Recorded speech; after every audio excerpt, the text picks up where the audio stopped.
Dress appropriately.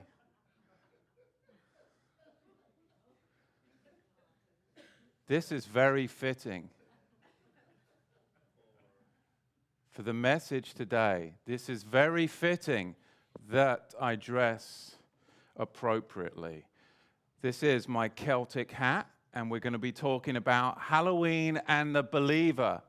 Halloween and the believer, it's a deathly mixture. It's a deathly mixture. So those red-headed Celts from where I'm from, of course, would be coming around, knocking on the doors of those evil, evil, evil people that hadn't complied. And today, it's no different. We have the death culture, and again, we've got the New World Order, the Illuminati that is hijacking it, this death culture. I'm going to wear this hat. Shall I wear it the whole teaching? Oh, I won't do that. I'm tempted, though. I like my religious head coverings, even if it's from a different religion. The Celtic hat.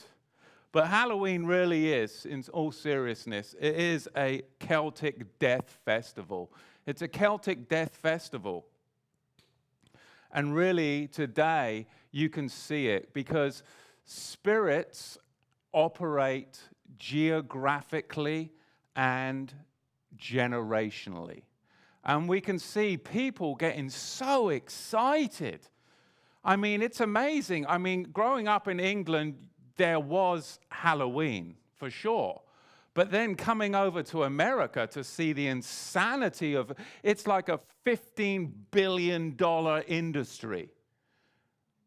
Millions upon millions of dollars are now spent on your poodle as people dress up their animals.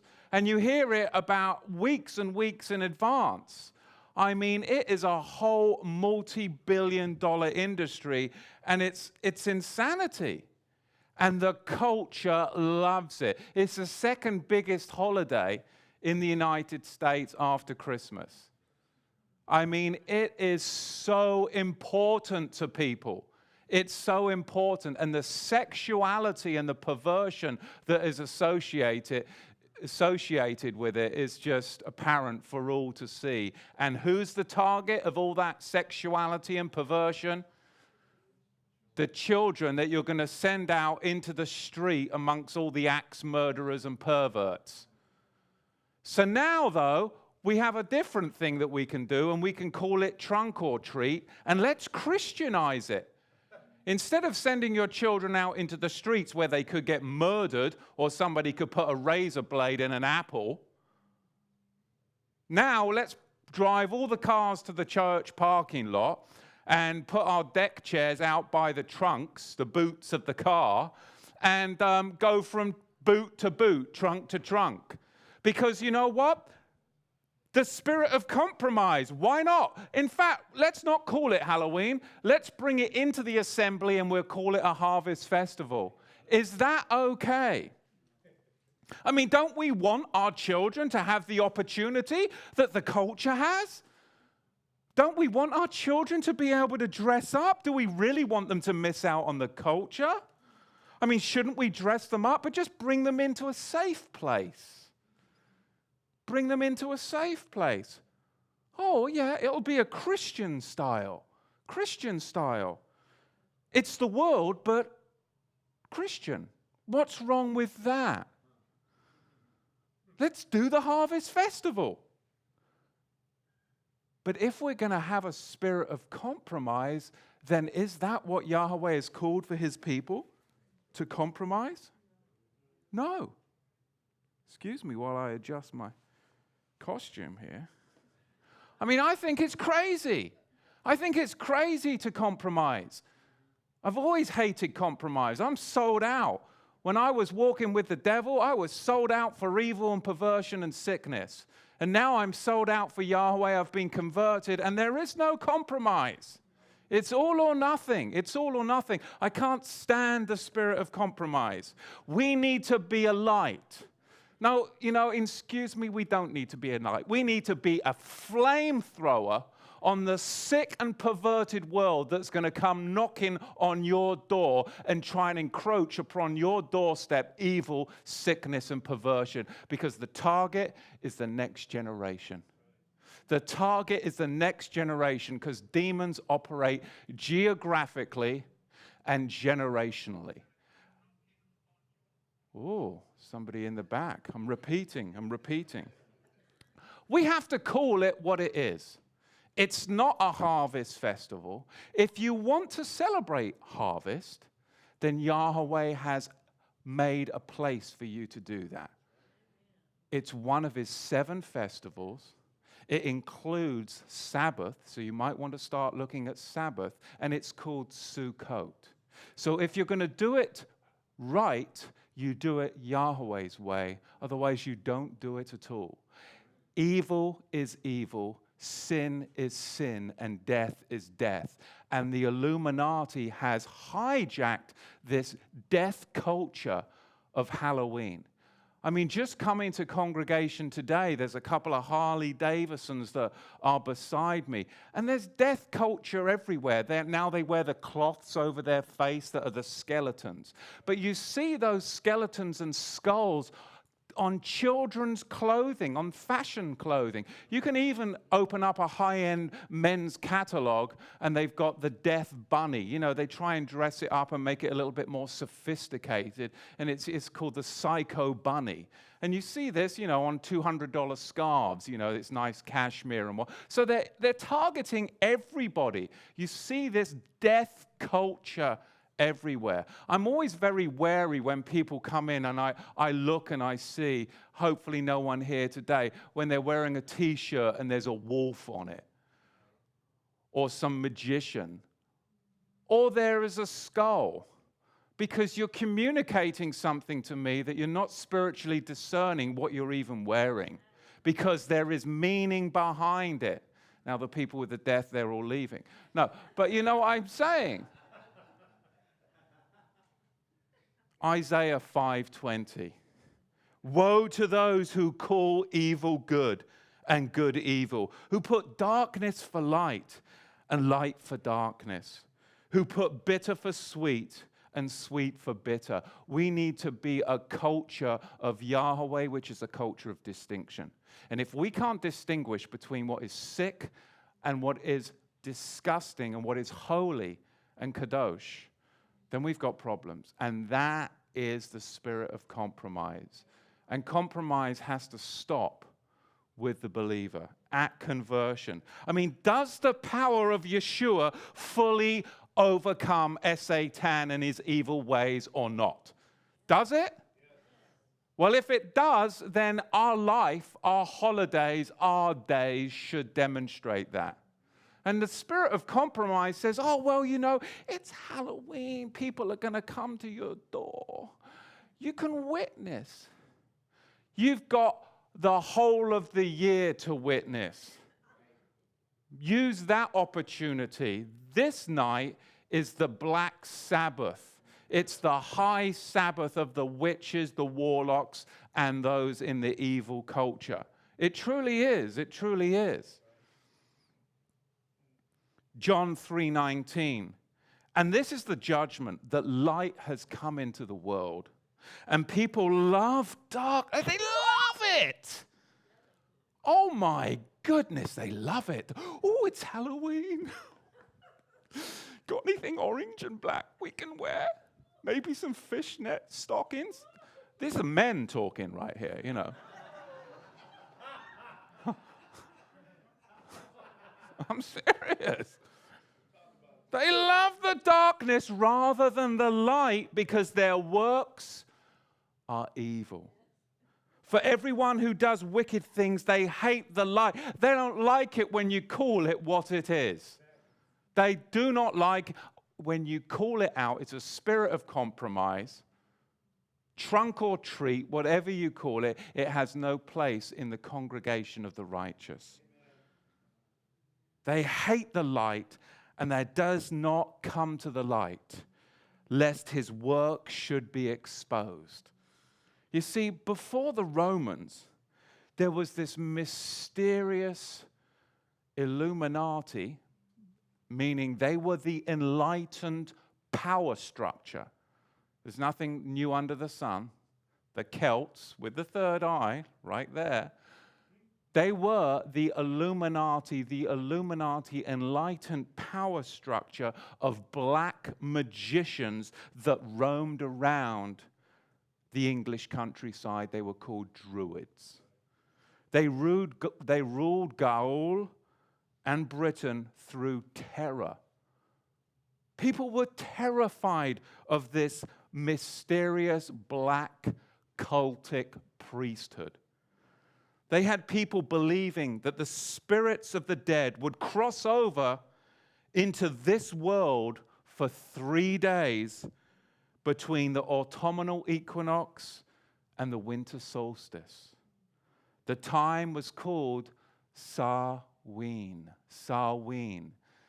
And this was the Elohim, the God that they serve, Samhain. Now, in your English, you'll often see it looks as if it should be pronounced Samhain, but it's not. It's Samhain. And it's no different today. We're being ruled by a mysterious occult order that operates through promoting what? Terror. The tyrants today are no different. They make the culture, the sheeple, believe that they need protection from the very terror cells that they create. They are the enlightened ones. It's the death culture. It is, again, what has been going on for millennia. Because it's always been that way. Satan rules through terror and subversive action and promotes a culture of death. Because there are many gods in this world.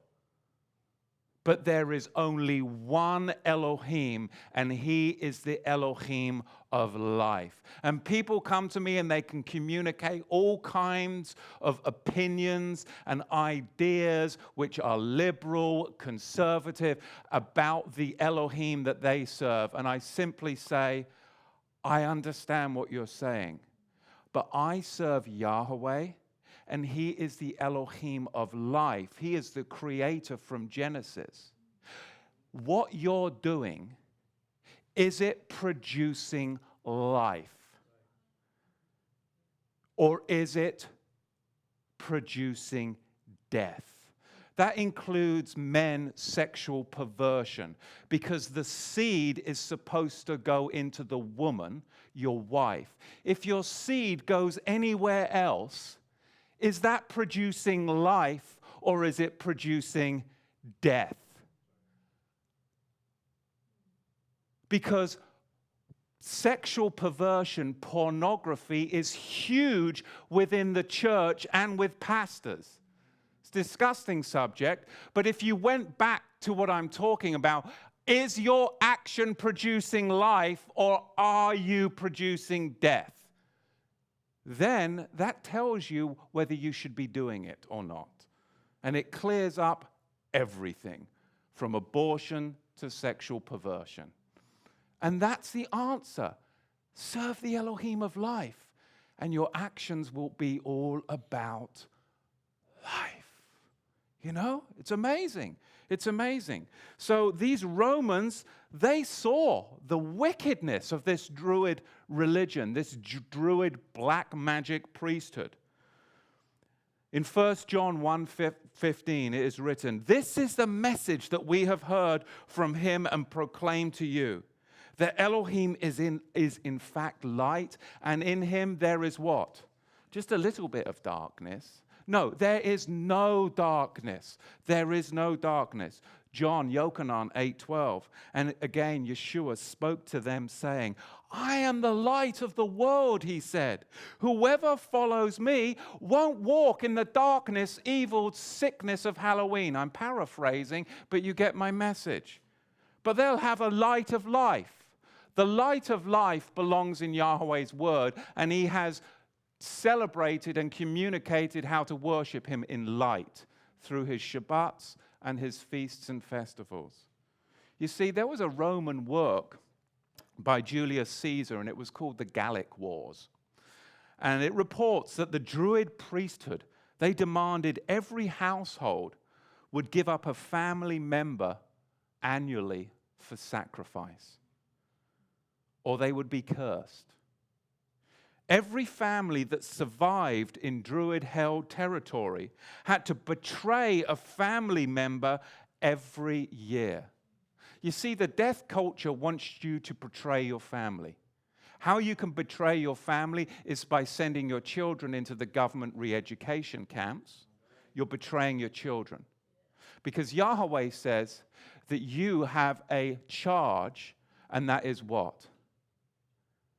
It's part of the Shema that you will teach your children as they walk by the way, as they lie down and as they rise up. It doesn't say that some pagan, compromised pervert will teach your children, because you have to understand that if these people are sick and they are perverted, what kind of jobs would a sick, perverted person who wants to prey on children, what would be a perfect job for that person?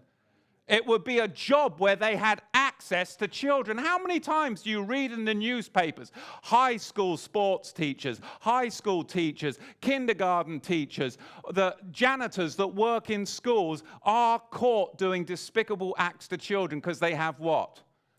Access. They work the system because they prey on people's trust. And we need to be a people that takes care of our own. We need to be a people that takes care of our own. So I was saying about this Gallic Wars written by Julius Caesar. It reports that the Druids would give up a family member from their household every year for sacrifice. They would betray a family member every year. Now, that is governments by severe terror, is it not? That is government by terror. It's psychological warfare, and that is no different than what we're experiencing today in the 21st century. Psychological warfare against your children. Have you vaccinated your child? You may even get a phone call from the pediatrician. Where's your child? Psychological warfare. Well, they can't go and enroll in this program unless they do this. We need to draw blood. We need to take DNA. We need to heel stick your infant that's only been alive for 2 hours, because we're going to process that in a data bank and have your DNA on file for the rest of your life. It's warfare, psychological warfare, no different by a terror organization, and they what? Get money from the government by profiting in death, selling baby parts. We've just seen that recently in the past quarter. Wake up. What a sick and perverted world that we truly live in. So the Romans found that this, even to the Romans, this was despicable. It was so repugnant to the Romans when they got to Britain that they exterminated the Druid priesthood to extinction. They would burn them in the same style that they burned their victims in mass sacrificial bone fires. Bone fires. Galatians 5:16, it is written, "But I say, walk by the Spirit, and you will not gratify the desires of the flesh." So Rav Shaliach Shaul is communicating to those out in the nations that are amongst the pagans. He's going to juxtapose walking in the Spirit with walking in the flesh. What are you walking in? For the desires of the flesh are against the Spirit, and the desires of the Spirit are against the flesh. Now, the works of the flesh are simply evident. If you're involved in sexual immorality, impurity, sensuality, idolatry, and the sorcery that is all wrapped up in Halloween, you are a compromised, carnal believer. Simple as that. You own it. You live a compromised life. There's no worse life to live than a compromised life, because we've only got one life. 1 Corinthians 10:21. You cannot drink the cup of the master and the cup of demons. You cannot partake of the table of the master and the table of Shadim, demons. Ephesians 5:11. Take no part in the unfruitful works of darkness, no part whatsoever, not even once a year with your spirit of compromise, but instead, you expose it. You expose it. In Yochanan 1:11, it says, Beloved, do not imitate evil, but imitate good. That's what we should be practicing. Whoever does good is from Elohim. Whoever does evil has not experienced that intimate relationship with Elohim. It's just religion to them.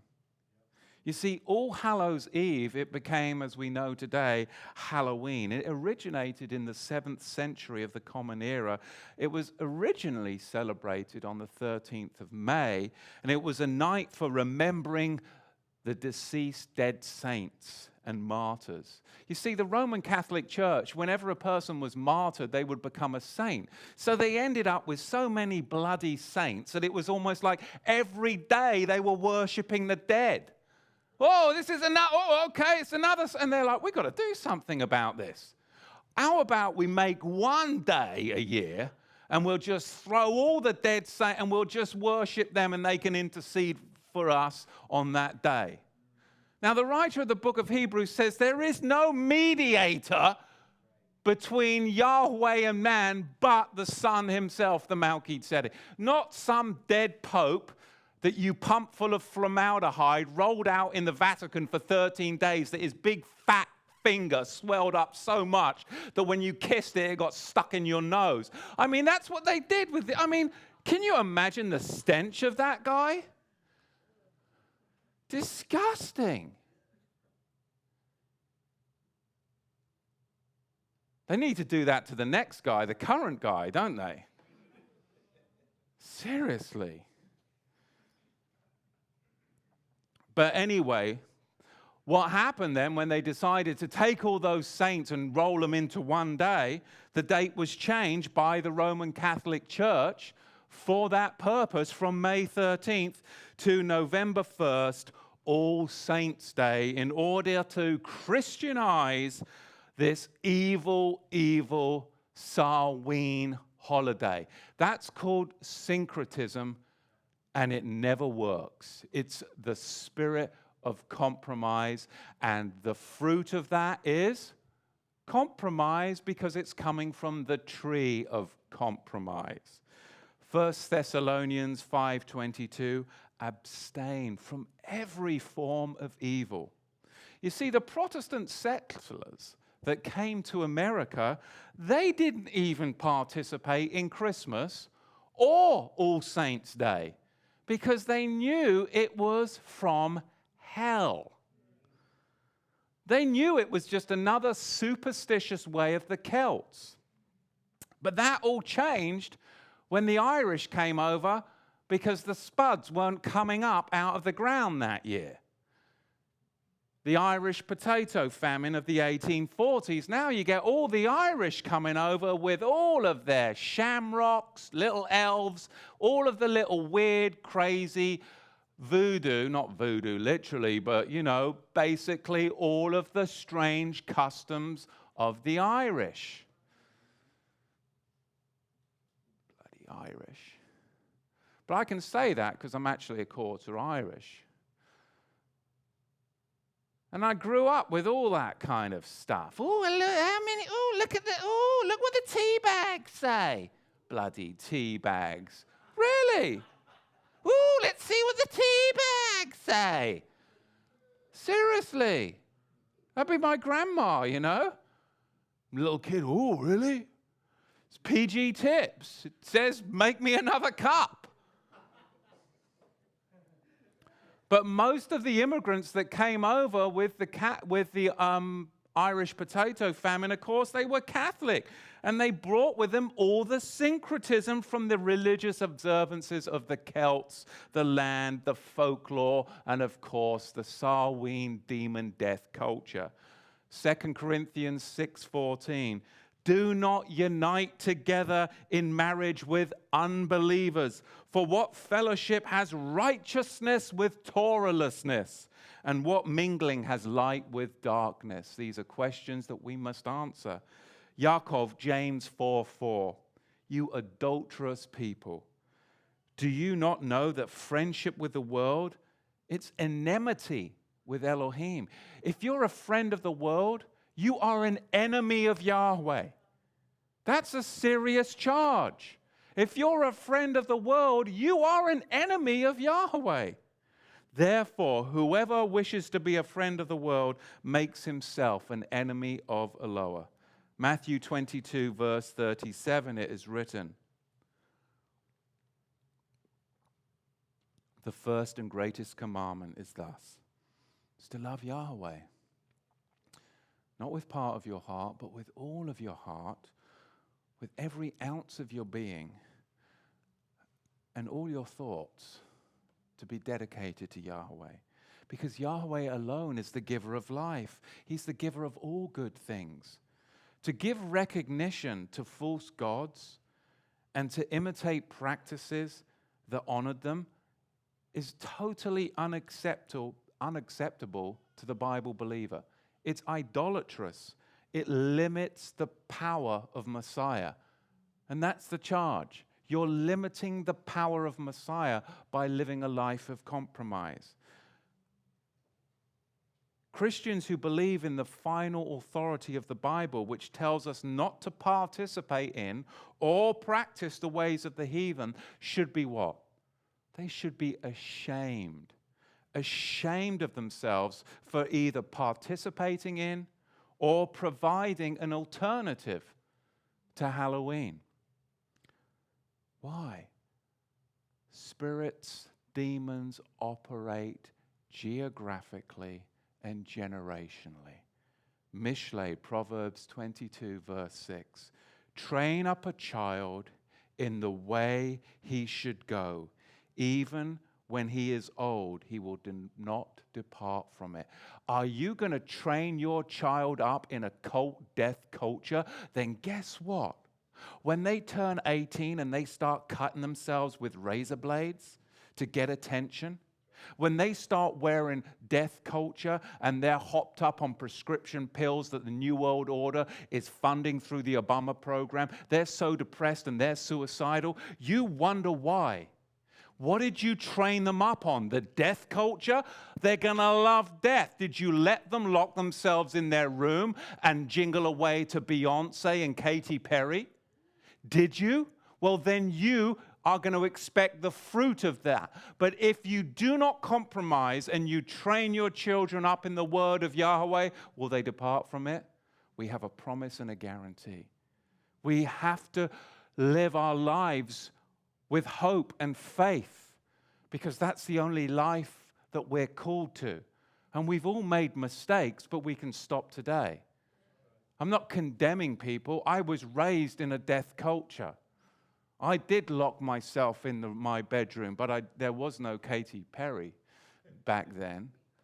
Well, maybe, yeah, she would have been a Christian, right, before she sold her soul to, and I think actually she admits that publicly. She grew up in a Christian home, but who knows what compromise was going on there. James 1:27, pure and undefiled religion to Abba Yahweh is this, to visit the fatherless and the widows in their affliction, and to keep yourself unspotted from the world. Romans 13:12, the night is far gone. The day, it is at hand. So then, let us cast off the works of darkness. Let's put on the armor of light. Ephesians 5:7. Therefore, do not become partakers with them. For at one time you were darkness, but now you're in the light of the Master. Walk as children of light, for the fruit of light is found in all that is good, all that is right, all that is true. And try to discern. That's the big thing. People have no discernment. and try to discern what is pleasing to the master. That's the problem. You can study all you want, but if you don't have the gift of discernment, you're going to be up the creek without a paddle. Take no part in the unfruitful works of darkness, but instead expose them. It's all about exposing the Illuminati death culture. I mean, do you remember a bloke called Hank Hanegraaff? The Bible answer man. Pretty proud, right? Can you imagine? Hey, I'm going to name myself the Bible answer man. You got a question about the Bible? I got the bloody answer for you. That's what he really calls himself. The Bible, all right, lofty fellow. Self-proclaimed, I see. Won't question your authority. Hank Hanegraaff, the self-proclaimed Bible answer man. He thinks a lot of himself, I think, to name himself that. Well, listen to our old mate, our old buddy, our old pal. Listen to what he has to say about Halloween. You'll end up scratching your head because he gets it, but then he doesn't get it. He gets it, but then he doesn't get it. He goes on to say this about Halloween. It was a celebration of Druid priests from Britain and France that commemorated the beginning of winter. It was a night on which the veil between the present world and the world beyond was pierced. The festivals were marked by animal sacrifices, offerings to the dead, and bonfires in recognition of the departed souls. It was believed that on this night, demons, witches, hobgoblins, and elves were released en masse to harass and to oppress the living. For self-preservation, many druids would dress up as witches, devils, and ghouls, and would even involve themselves in demonic activities and thus make themselves immune from attack. Yet, in spite of these confessions, Hank Hanegraaff, out the other side of his mouth, says it's okay to do this as a Christian. We're going to Christianize it. We're going to be zealous. We're going to witness to them. So he gets it, but he doesn't get it. No discernment, you see? Ephesians 5:6. Let no one deceive you, not even our buddy, our old pal, our good mate, Hank. Let no one deceive you with empty words, for because of these things the wrath of Eloah comes upon the sons of disobedience. Therefore do not become partners with them, for at one time you were in darkness, but now you are a light in the Master. Walk as children of light, for the fruit of light is found in all that is good, that is right, that is true, and trying to discern what is pleasing to the Master. 2 Peter 2:1. But there were false Nevi'im prophets also among the people, even as there shall be false pastors among you, who privately shall bring in damnable heresies. It's no different. Ezekiel 44, verse 23. And they shall teach my people the difference between the kadosh, holy, and the profane, and cause them to discern between the unclean and the clean. That's the biggest problem that we have with religion in the West. They can't discern between clean and unclean. And because of that, simple, what you put into your body, you're defiling your body. If you can't discern between ham and kosher chicken, then how the hell are you going to discern between Sukkot and Halloween? Sukkot and Christmas. It's all about discernment. You've got no discernment. You think you're in some funky Gentile religion of syncretism. Oh, but I'm not a Catholic.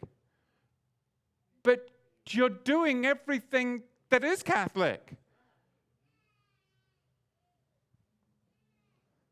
And I've got nothing against Catholics, unless they're Irish. No, sorry, I didn't say that.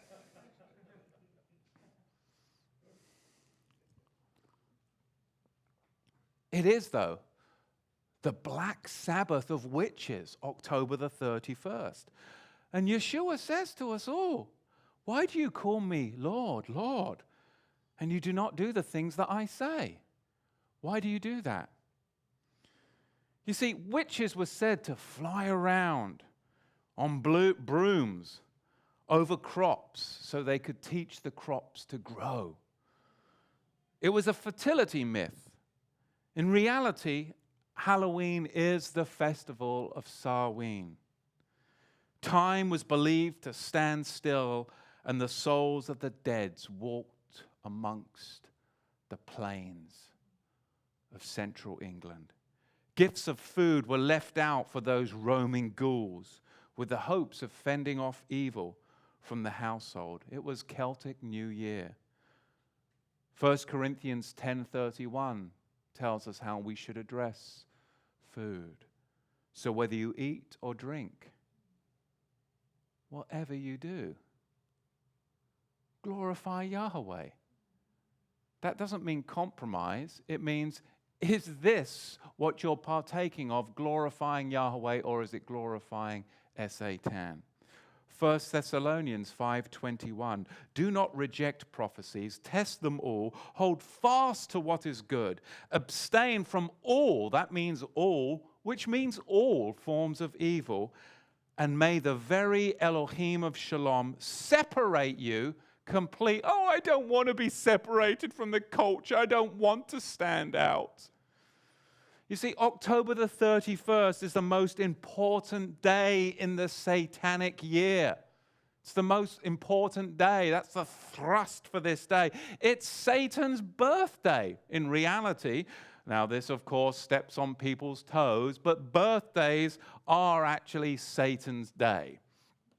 3 times they're mentioned in the Bible, and it's always associated with what? Sacrificial death. Well, it is. You get Pharaoh and the baker. Well, his day gets over pretty quick, doesn't it? Then we've got Job's children. And then we have, of course, good old Herod decides to lop the head off of Yochanan HaMatbil. Those, you want to talk about birthdays in the Bible? There you have it. Nothing good happening but death and the death culture, because it's an invention of Satan. Because if you want to celebrate things Yahweh's way, you live a righteous life, and the day of your death is a day of recognizing how you lived. Because who knows when you're born what your life's going to turn out like. But when Abraham died, what happened? They had a festival to celebrate his righteous life. That's the way to do things biblically. And I understand I'm pushing against the culture there here. 2 Corinthians 11, verse 3, it says, for I am jealous over you with the jealousy of Yahweh. For I have given you in marriage to one husband, that I may present you as an innocent virgin to Messiah. But I fear, lest by any means, as the serpent beguiled Chava, Eve, through his tricks, so your minds will become corrupted away from the simplicity of which is in Yahweh. The simple things of Yahweh are A, B, C. Sabbath, feasts, and festivals. It's very simple. It becomes very complicated and trickery when you try to discern what's going on with the nations and the syncretism of what has now come into the church. So again, October the 31st, it's the beginning of the Celtic New Year and the end of the growing season. Now again, some churches will try and throw you off the trail with trickery here, and they'll do a bit of an old-fashioned harvest festival. But again, if you want to celebrate harvest, then do it Bible ways, and that is Sukkot. Because Halloween, it's still a festival of death. The god of the Celtics was to have called up the spirits of the wicked dead who had died during the past year. And at the same time, other evil spirits arose and went around the countryside harassing the townspeople on October the 31st. The Celts expected to be harassed by ghosts, evil spirits, and demons. It wasn't fun and games to them. It was oppressive, demonic, and it was the priesthood of dark, occult magic. 1 Samuel 15:23, for rebellion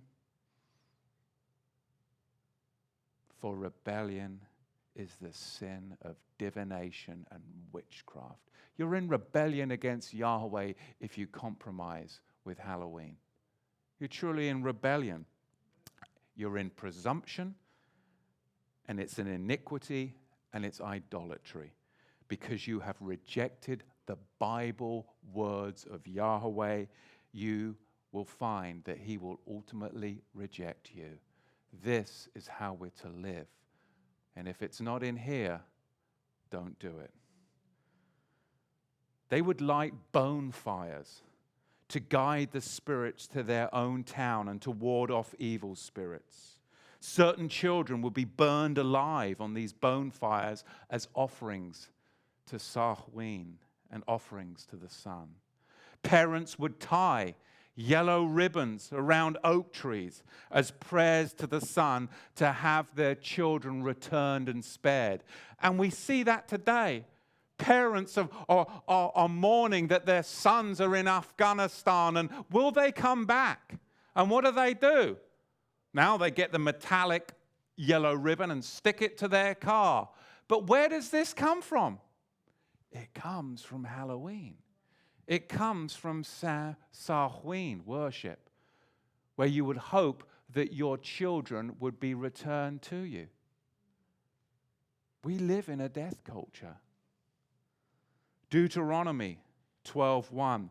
The nations serve their gods under every green tree. Destroy their high places, their obelisks, which the New World Order is throwing up in cities all across America.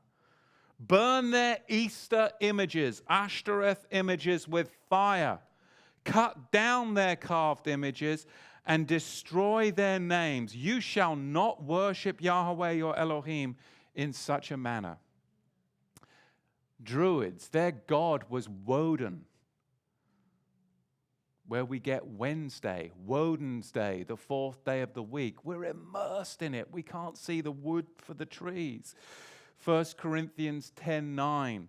Neither let us test Messiah. Don't test Messiah, as some of them also tested and were destroyed by serpents. You see, the Celts, they had priests called Druids. And growing up in England, you still witness a lot of this Druid activity. I went to boarding school near the Salisbury Plain. And if many of you are familiar with the geography and the lay of the land in England, the Salisbury Plain is none other than where Stonehenge is. So we used to go up, when I was a kid, I used to go up into the hills around the Salisbury Plain with all the gypsies and do drugs and get high and do all of that crazy stuff with all that Druid occult activity. It was all up there. The jippos, my mum would, you going to go and hang out with those jippos again, she'd say. That's what, because she knew what we were doing up there. And it was all, even then, we were like 14 years old, it was all Druid occult, crazy stuff with sex, orgies, and drugs, all going on around the Salisbury Plain. And when it came to the few days leading up to October 31st, they had to get more police out than you could imagine, because the police realized that this was becoming a huge problem. It would get bigger and bigger and bigger each and every year as the solstices came and went. And this was the death culture. And when I was a kid, it was really big that you would, if somebody went off on holiday, that you then would enter into their house and you'd be what? A squatter. And you had squatters' rights. And we'd go to all these houses and I'd spend the summer in these houses with swimming pools. And there would be like 20 kids, with everybody living there, because you had squatters' rights. This is what I grew up doing.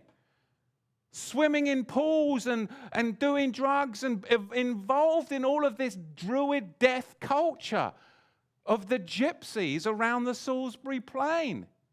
It was insanity, and the government couldn't do anything about it because of the liberal laws of the land. It's still going on today. It's still going on today, and of course it's all surrounded about Stonehenge. And today you'd still see those modern day Druids would go what? From house to house to see who was in and who wasn't, so they could trick or treat them. And if they weren't in, squatters' rights. And then what happened was even worse. But it all was a big night. Of course, October 31st, let's go trick-or-treating, squatters' rights. Where does it all come from? Again, the locals are still tormented today by this occult magic, and police have to patrol the Salisbury Plain to keep Druid criminal activity at bay. And I was involved in all that at 14 years old. Insane. Insane. But it was all part of the culture. But it wasn't commercialized like it is over here.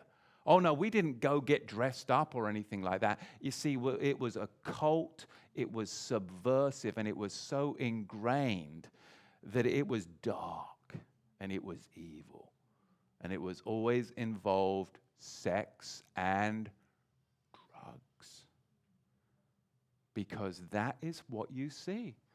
People are going to be involved in more alcohol, drugs, and sexual perversion. That's why all of the costumes are geared that way this time of year, because this is Druid territory, and you can't divorce it from its origins. This is Druid territory. Witchcraft is witchcraft. Demons are demons, and sin is sin. Leviticus 19, verse 31. I don't even know. My wife knew about that. I'm going to be in trouble when I get home. If we ever have an argument, which we never do, she's going to call me a squatter. You squatter! Go out to the barn. That's what used to happen, see, because my mother, she knew that I did that stuff. So whenever I misbehaved, she had no problem kicking me out of the house and not worrying where I was going to sleep. Because she knew that, oh, I know what you're up to. We'd be on the way back from London. I'd be fighting with my brothers and sisters in the car. She would literally pull over, be 40 miles from home. Get out. Get out. I have to get out of the car because she knew I'd be hitchhiking and I'd figure it out, because she knew that her son was involved in a bunch of crazy stuff and she didn't know how to control me. And then she found this thing called boarding school. Solved all the problems. But in times past, the Druids, though, they did carry and carve up these large turnips which they hollowed out. And then they would carve these demon faces, because these turnips with the demon faces would become the very charms that would lead them. Each one was believed to contain the demon spirit that personally led or guided that priest, and it was his own personal little demigod. Later, this was developed into a rite where the leftover fat from the children's bodies on the bone fire that were sacrificed to Samhain, the leftover fat of the sacrificial children that would then be collected, and it would be fashioned into a candle, and then it would be placed inside the carved out turnip, which later became a pumpkin, and that sacrificial victim was the poor Jack of the Lantern. Do you understand what you're doing when you are allowing your children to carve pumpkins? This comes from the sacrificial fat of children. The candle that was placed. This is insanity. You are yoking yourself with so much demonic activity that is generationally now coming into your children, and you wonder why we have a death culture and why there is so much suicide and cutting going on with the youth today.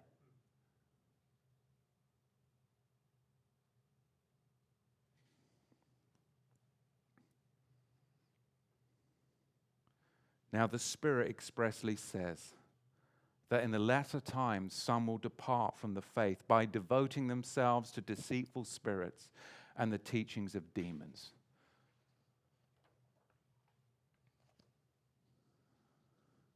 All these things, they happened several centuries before Yeshua, the sacrifices.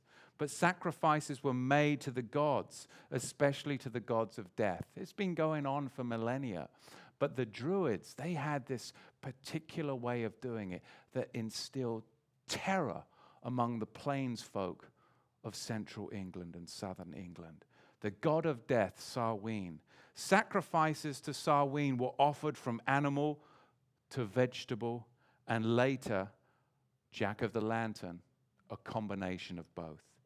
This went on, and people don't realize it, but we have to understand that the death culture stemmed from originally where? Nimrod. And then it got exported into the nations. So you see this death culture that even predates the Druids. You see some of the festivals and the sacrifices that then went and got exported from Gaul up into Britain that the Druids took hold of, the Jack of the Lantern. And the Druids, they would often take a sacrificial victim.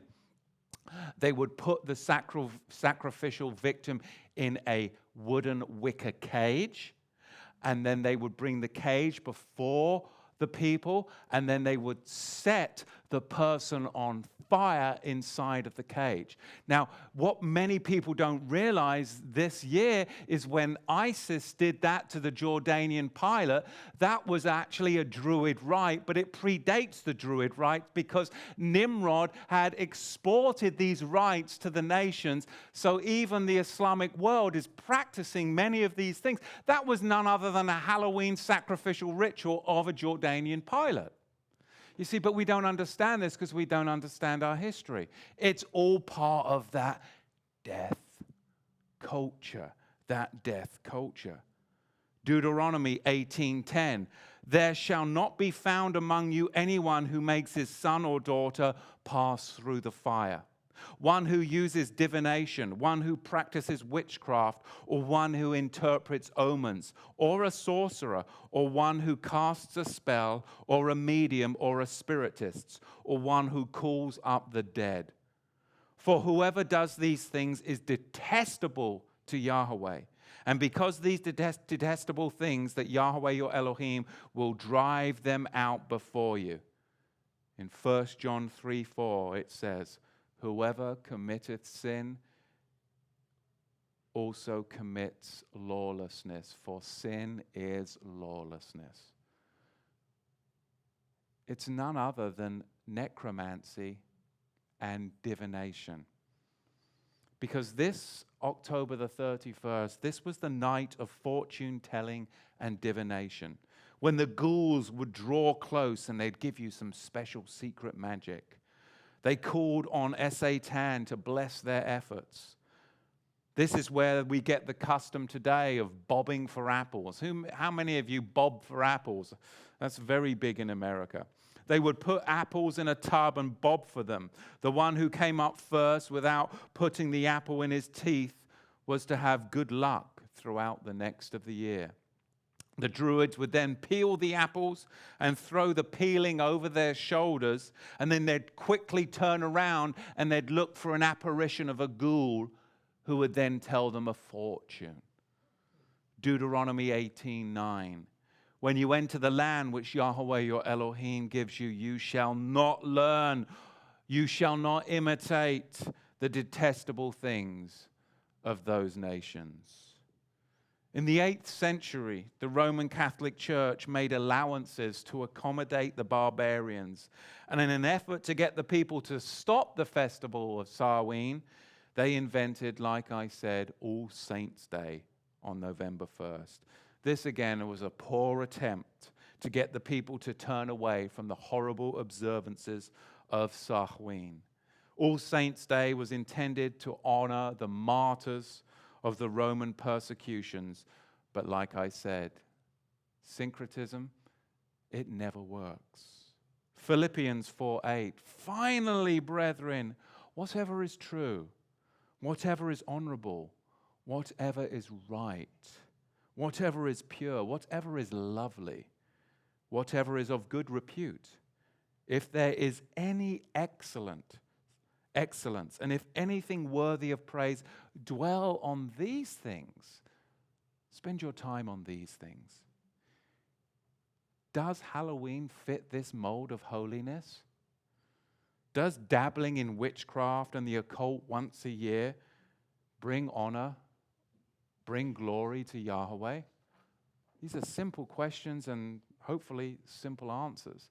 You see, during the Middle Ages, there was a great revival of satanic practices and witchcraft and magic. People began to look to the occult for answers. We see that more today than any other time in the history of mankind. People are looking to darkness and the occult for answers because of the spirit of compromise in the Christian church. When you compromise, people won't look to you because your light goes out. So they look where? They look to the darkness because the darkness isn't compromising. It's just dark, demonic, and evil. And they call it what it is. It's the death culture. They entice you with that.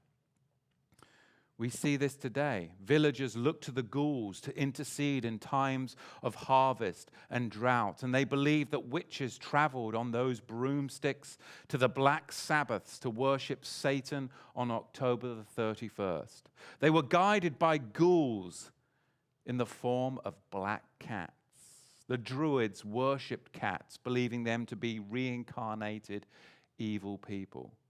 Do you realize that since the 1990s, animal shelters, they don't let you adopt black cats for the 2 weeks preceding Halloween?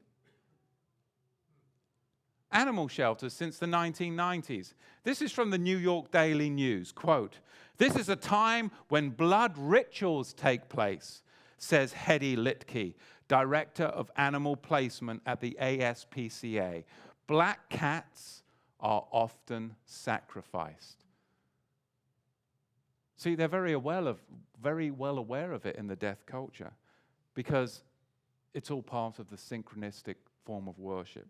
This festival has survived because the Roman Catholic Church put their stamp of approval on it. And of course, it's courtesy of the Irish immigrant influx at the time of the potato famine. The church became yoked with the devil himself in celebrating this very festival.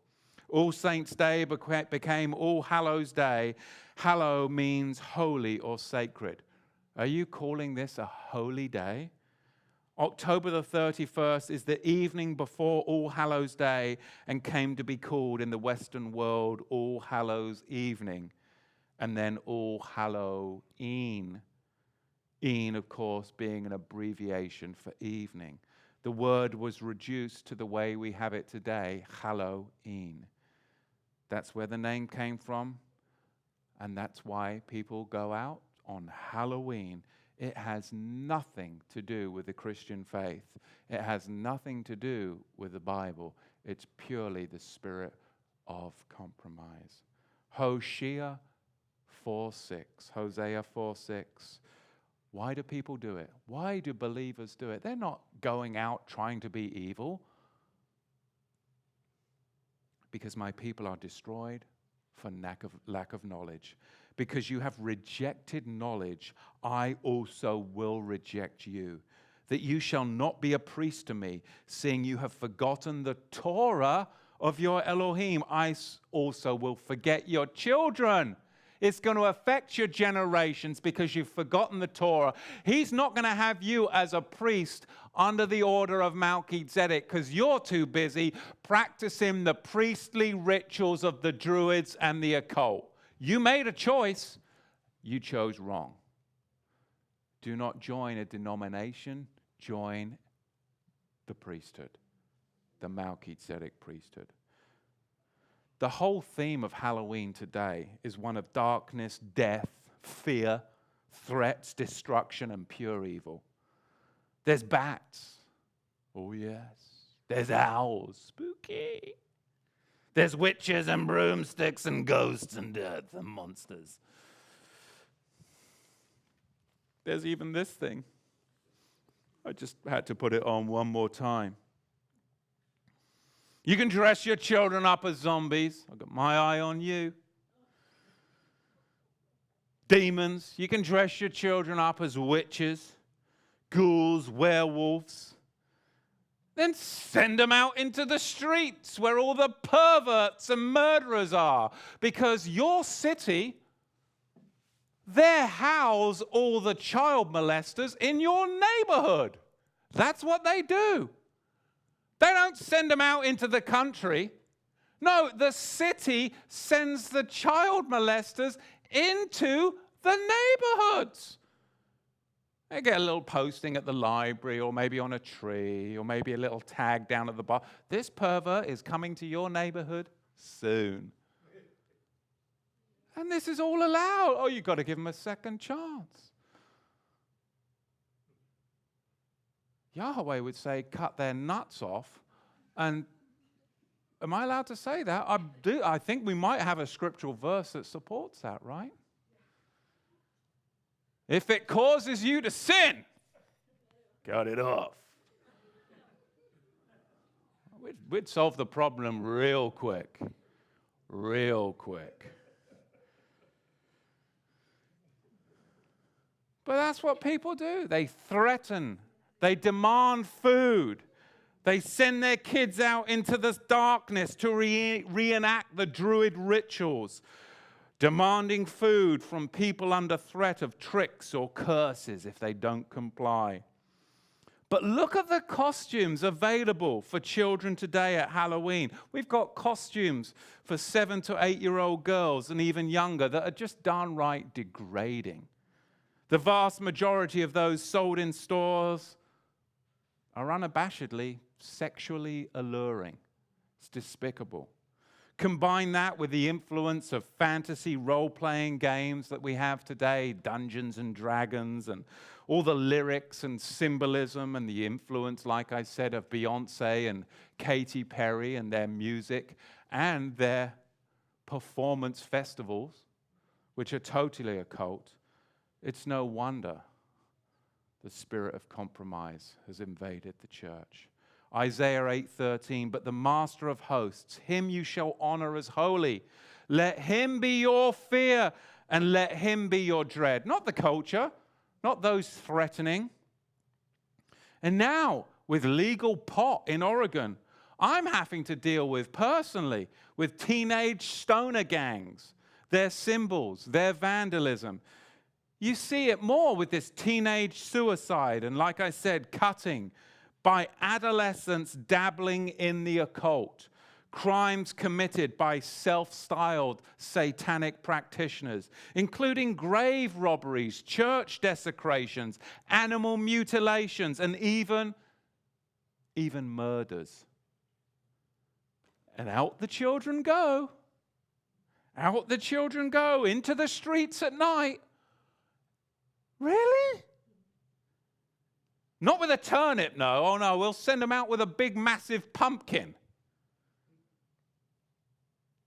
with a demon face carved in it.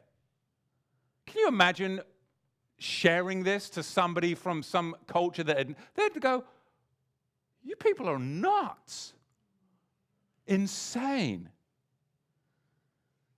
We've still got apple bobbing, divination, fortune telling, haunted houses, candles lit and spirits called up. There'll be orgies, there'll be whoremongering, there'll be Ouija boards, there'll be seances, there'll be calling up the dead, all in the spirit of this holiday called Halloween. The Wiccan and the Druids today will sacrifice dogs, cats, rats, chickens, goats, and even humans. Oh, no, they don't. Follow the police reports the following weeks after Halloween. Isaiah 8:19. And when they say to you, inquire of mediums and necromancers who chirp and mutter, should not a people inquire of their Elohim? Should they inquire of the dead on behalf of the living? Should you inquire of the dead saints that the Roman Catholic Church says that you should? No. Let's talk about, because everybody wants to talk about this, because it's about shining the light in the darkness. Let's talk about satanic ritual abuse, SRA for short, and the Halloween connection. Because it's very real. I'm sorry it's disturbing, but it's real, and we need to shine the light on the darkness. Ritualistic abuse of children is a huge part of this sick and bizarre ceremonies that are conducted at Halloween, and it does include human sacrifice. It's organized, it's traditional, and it is multi-generational. There are satanic groups all over the globe that are involved in organized conspiracies. You don't believe me? Oh yeah, they're taking over day centers, schools, foster programs, and even infiltrating police departments. There was a huge thing going on in England right now about what was going on with Jimmy Savile and the politicians in the 1980s. Now, if you're not familiar with Jimmy Savile, he was an old git that worked for charity that had access to all these children. He was friends with the royals and with the politicians. He's dead now, but they found out that this guy was a pedophile and had a huge pedophile ring with the prime minister and the politicians, the head of police departments in England from the 80s onward. There was a thing last year where there was a community in central England, a town with a police department, a church, a daycare center that were all wrapped up in child sacrifice and ritualistic child abuse.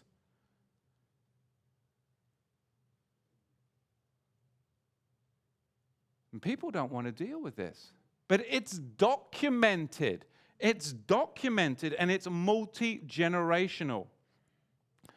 Closer to home, we've got trafficking in human sacrifice victims have also, in America, infiltrated the Department of Justice and the Pentagon. Here's a bizarre incident. It's from the local NBC affiliate in Miami, WBBH TV. Stephanie Pitsey confirmed assertions by police in Parker, Florida, that the people involved in the July murder of 16-year-old Jacob Hendershot were, in fact, in a vampire cult. Pitsey, who was arrested last Monday and charged with accessory to murder, said she sees herself as a modern-day Dracula. Quote, "Since I was like 12, every fiber in my body, basically everything, I know this is going to be crazy and sound crazy, but I believe that I'm a vampire and part werewolf." This is what Pitsey told the TV station. And this isn't just an isolated incident, because we've got this cultural fascination of what? Zombies, vampires, death. It's all in the culture, and it is being presented from Hollywood on out, in the music, in the movies, in the books. In England, we've got what is that? silly thing everybody's into. Yeah, Harry Potter, whatever. I mean, you look in the background about this woman, she was traveling on the train and she got like all of this information given to her, and there's a thing called the Satanists do where it's automatic writing. I forget about what it's called. What's it called? Ouija board, but there's also this thing where there's writing. What's it called? Anybody? Anyway, that's what she was doing. Somebody will figure it out. It's crazy, but these aren't isolated incidents that are happening. Romans 12:2 says, "Do not be conformed with this world, but be transformed by the renewal of your mind, that by testing you may discern what is the will of Elohim, what is good, what is acceptable, and what is perfect." Now, listen as I read this. This is an article from the Christian Post. Just a few months ago, a 19-year-old in Texas, claiming to have been a 500-year-old vampire needing to be fed, broke into a woman's home, threw her against the wall, and tried to suck her blood. This is insane. But this was reported by the Christian Post. There are some groups that actually use breeders to produce babies that will be used for child sacrifice. Listen to what Nancy Dunn, and she was raised in a Satanist family. She told this to CBN, quote, "My father worked in the aerospace industry. My mother worked for a doctor. On the outside, we just looked normal, but nobody knew what was going on behind closed doors. My father was actually a satanic high priest. So he did all kinds of evil things. He sexually assaulted me, took me to satanic rituals. My father actually used me as a baby breeder, which means I was impregnated so Satanists could have a baby to sacrifice to the devil in their satanic rituals. As soon as I was able to have a baby, I was pregnant." And many Christians will say, "Well, we don't take it seriously. We're not actually worshiping the devil." Well, you may not take it seriously, but Scripture says, "For we wrestle not against flesh and blood, but principalities, against powers, against the rulers of darkness of this world, against spiritual wickedness in high places." Satan does take it seriously, and so do Satan's helpers. They take it seriously, and believe it or not, so does Yahweh take it seriously. And unless you want to face the judgment, so should you. "Oh, but that's not what it means to me." I don't care. You're not God. You're a child of the wicked culture of compromise, and you need to repent, is my answer. Submit yourselves, therefore, to Yahweh. Resist the devil, and he will flee from you, and you won't have the problems in your mind, in your family, and in your life. Do not be overcome by evil, but we need to overcome evil with good. There is no biblical origins for Halloween. There is no biblical mandate of compromise. Yahweh will spew you and I out if we compromise. That's why I am radically on fire for righteousness. There is no compromise. There is no room. We have no time. Halloween needs to be repented of so that we can return to where Yahweh wants us to go. Deuteronomy 4:26, Yahweh will scatter you among the peoples, and you will be left few in number among the nations where Yahweh drives you. There you will serve gods, the work of man's hands, wood and stone, which neither see nor hear, nor eat nor smell. And in closing, there's a stern warning for us. Outside are the dogs, are the sorcerers, are the sexually immoral, the murderers, the idolaters, and everyone who loves, or when they love it, and practices falsehood. Love righteousness. Love Yahweh. Love what He has in place for us for worship, and never compromise, because the spirit of compromise is the territory of the devil. Questions, comments?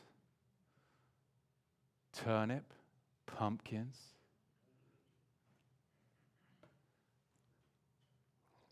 Maybe I'm not sure I have the name right, but I think it was Laban, the founder of the Church of Satan.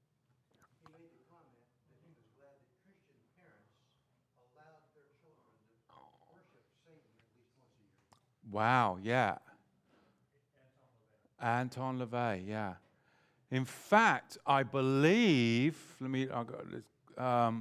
there was a serial killer back in the 70s, Son of Sam, okay? Son of Sam, he was involved in a bunch of satanic ritual murders on and around Halloween in the New York area, in this very occult garden where they would actually make bonfires and everything. And it was because he had been possessed by the satanic ghouls that would come out on Halloween. And that's when he got involved and became this serial killer. But now he's been in prison for like 40 years. He's got his own website, and he's a born-again believer and a follower of Yeshua. And he gives you his whole testimony that this time of year is truly their Black Sabbath. And he just, no bones about it. I mean, he's apparently converted, had a real conversion experience, and is now sold out for Yeshua. And it's an amazing turnaround. But he tells you, hey, this is what happened. I mean, no bones about it. Pure evil. It's not fun and games. It's serious. And again, it's all about that next generation. That's what Satan wants to attack, is the next generation. Yeah. So next week we'll get back onto the Melchizedek Road. But I really felt, I've never done a teaching on Halloween. And now having a school and lots of young people around me, I mean, I just see so much that I haven't seen before. Well, not in 25 years. And it's different now. It's different. I mean, when I was a kid and involved in crazy stuff was one thing, but now there's a lot more pain. There's a lot more hurt, and there's a lot more occult that's acceptable. And I see a lot of it during the week, and it's real troubling, especially being downtown in Salem and with these young people. My heart really goes out to them, you know. Again, but they're not being taught. They're not being taught by their parents. They're not being taught, even if they're Christians in the church, they're not being taught. And that's what really maddens me. And I see these girls that are newly converted, and they get born again, and they've got the scars of where they've tried to kill themselves. They've got all kinds of stuff that, you know, there's a lot of pain there. And my heart is for the youth, that they would really see that there's a hope and a better way, not only in the world, but ultimately to glory. So, amen.